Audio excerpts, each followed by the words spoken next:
Singer, songwriter, and creative director Solange is one of the most important voices in R&B and performance art. In the early stages of her career, she was reduced to just Beyoncé's little sister by most people. Her breakthrough third and fourth albums, A Seat at the Table and When I Get Home, explored themes of Blackness and its complexities.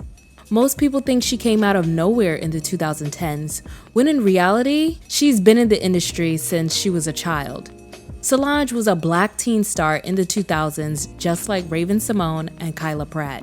In this video, we will be revisiting Solange's teen years. Ever since I was a little girl, I've had confidence. I've always been different than everyone else. I've always wanted to dress different than everyone else. I've always acted a little bit more mature than everyone in my grade, and a lot of confidence has just come from my parents keeping me in all of these activities and me wanting to say I'm going to be the best in my dance class, I'm going to be the best in my ballet class, and I'm going to be the best in my vocal classes. And that's basically where it started from. Solange Piaget Knowles was born on June 24, 1986 in Houston, Texas. She was born 5 years after her sister Beyoncé, and her parents Matthew and Tina Knowles focused a lot of their attention on breaking their eldest daughter into the entertainment industry. As a child, Solange's first and only aspiration was to be a dancer, and she dreamt of studying at the Juilliard Performing Arts School. She grew up watching Debbie Allen, also a Houston native, on the 80s television series Fame, and often danced at home while her sister Beyoncé sang. When Destiny's Child, the trio, was at their peak, Solange often made appearances in their interviews or accompanied them during high-profile events.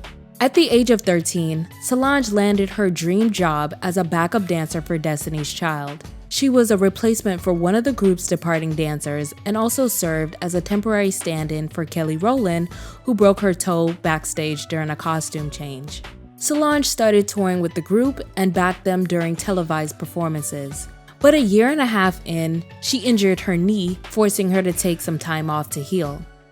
In 2001, during her downtime, Solange decided to venture into music and make a name for herself. She began writing music, and in mid-2001, she made her musical debut when she recorded the theme song of the animated comedy television series The Proud Family, featuring Destiny's Child. My sweet dreams.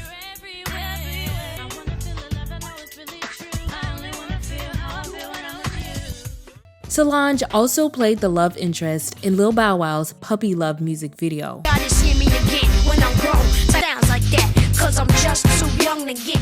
Solange joined a mall tour created by her father Matthew Knowles for his Music Worldwide Entertainment artists. In 2002, Solange was featured on the song Hey Goldmember by Beyoncé for the Austin Powers Goldmember film soundtrack, and also co-wrote 3 songs on Kelly Rowland's Simply Deep debut album and is featured on the title track. Solange recorded the song This Could Be Love with Troy Johnson for the Master of Disguise film soundtrack. Crazy, amazing, embracing, take me, could be love, this could be love. And recorded the song Thinking About You featuring Murphy Lee for the 2002 live-action Scooby-Doo film soundtrack. Thinking about you, what are you taking from you now? She was also featured on Lil Romeo's song titled True Love from his sophomore album.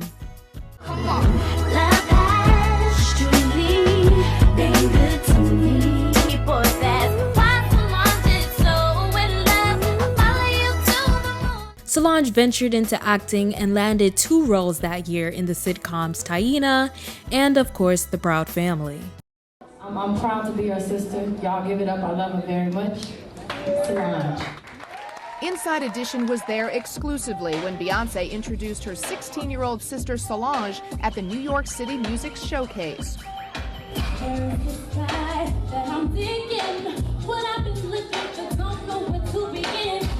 Afterwards, our cameras were in the dressing room, and the sisters couldn't stop talking about each other.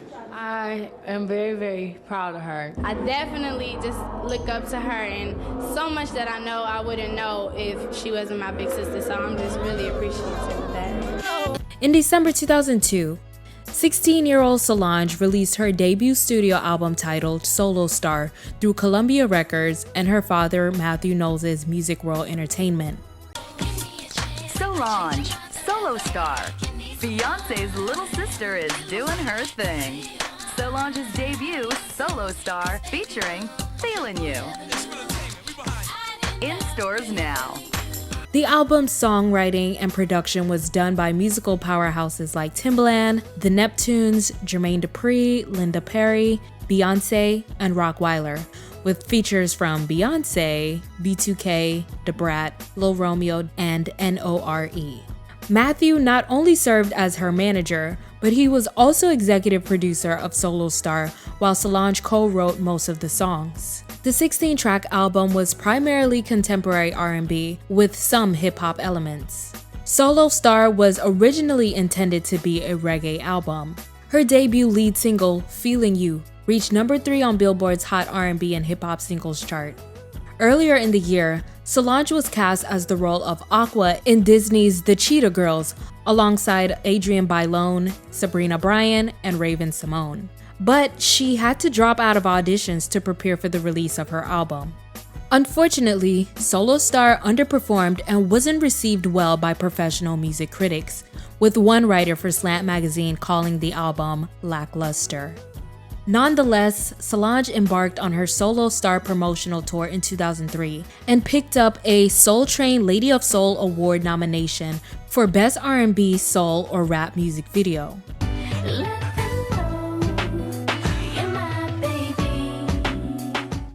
Even as her success grew, she was still referred to as Beyonce's little sister, especially when Beyonce's debut solo studio album was released and made a huge impact.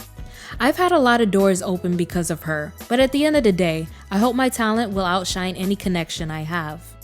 Musically, Beyonce supports me. Personally, she says to stay humble in the business. I don't think that anyone wants to see two of the same artists out there. By just letting it be known that I'm coming out as Solange and not Beyonce's little sister, hopefully shows I'm dependent on myself. I've had to work hard just like she has to get into this business. I've had to go through all the grueling schedules. Nothing has come easily for me.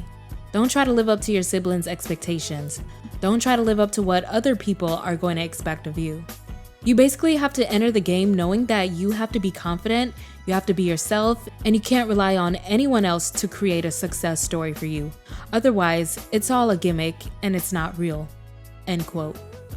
That year, Matthew Knowles teased the idea of adding Solange to Destiny's Child. But that never eventually happened, and this was probably just Matthew trying to drum up publicity ahead of the group's reunion. Solange was cast in the 2004 comedy Johnson Family Vacation, starring Cedric the Entertainer, Vanessa Williams, Bow Wow, and Steve Harvey. She also recorded a track titled Freedom for the film soundtrack. She appeared in an episode of the UPN sitcom One on One. But Solange would experience tragedy at the height of her success, and it would impact her life and career moves. On November 8, 2003, her best friend, Marseille Murray, was murdered by a bullet that was not intended for her, and Solange sang at her funeral while distraught. And just a little fun fact, the actress Marseille Martin is actually cousins with Marseille Murray and was named after her when she was born a year after her death. In early 2004, 17-year-old Solange became pregnant by her 19-year-old college football player boyfriend Daniel Smith. She broke the news to her mother Tina and asked her parents to help them get married. She also revealed to the family that she was quitting show business. In February 2004, the couple got married in a private ceremony in the Bahamas. The Johnson Family Vacation film debut also brought in over $30 million at the box office that year. But once she gave birth later in the year, Solange would put the entertainment business behind her.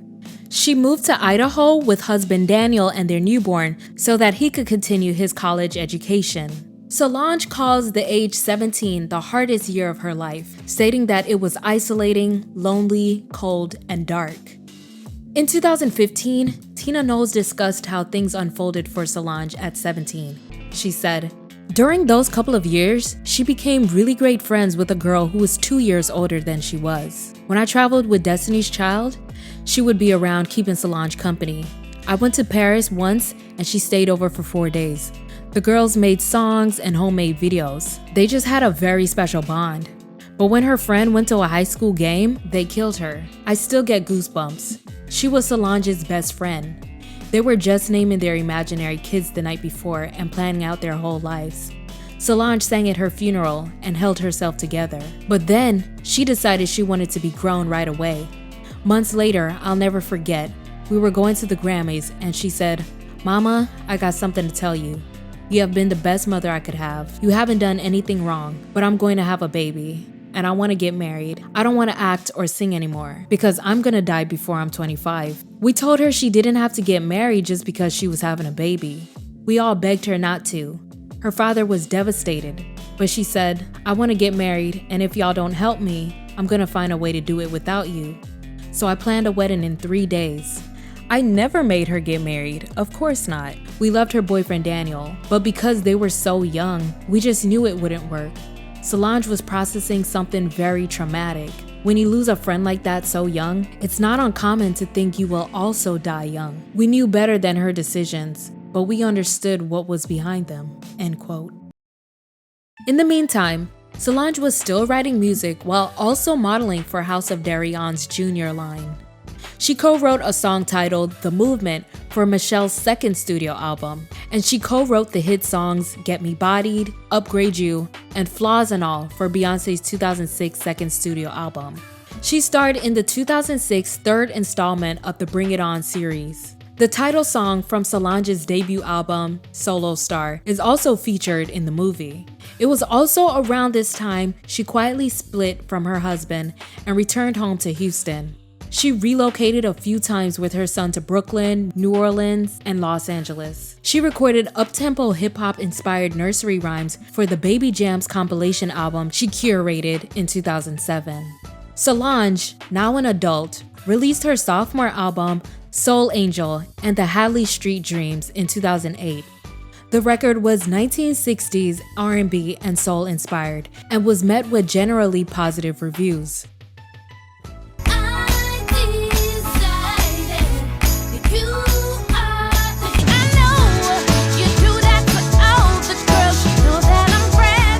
In the next few years, Solange's approach to music became more indie and avant-garde.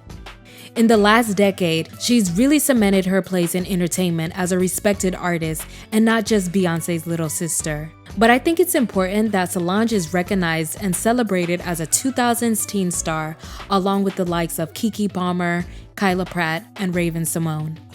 Let me know your thoughts in the comments below, like this video, and subscribe to Black Femininity TV for more content.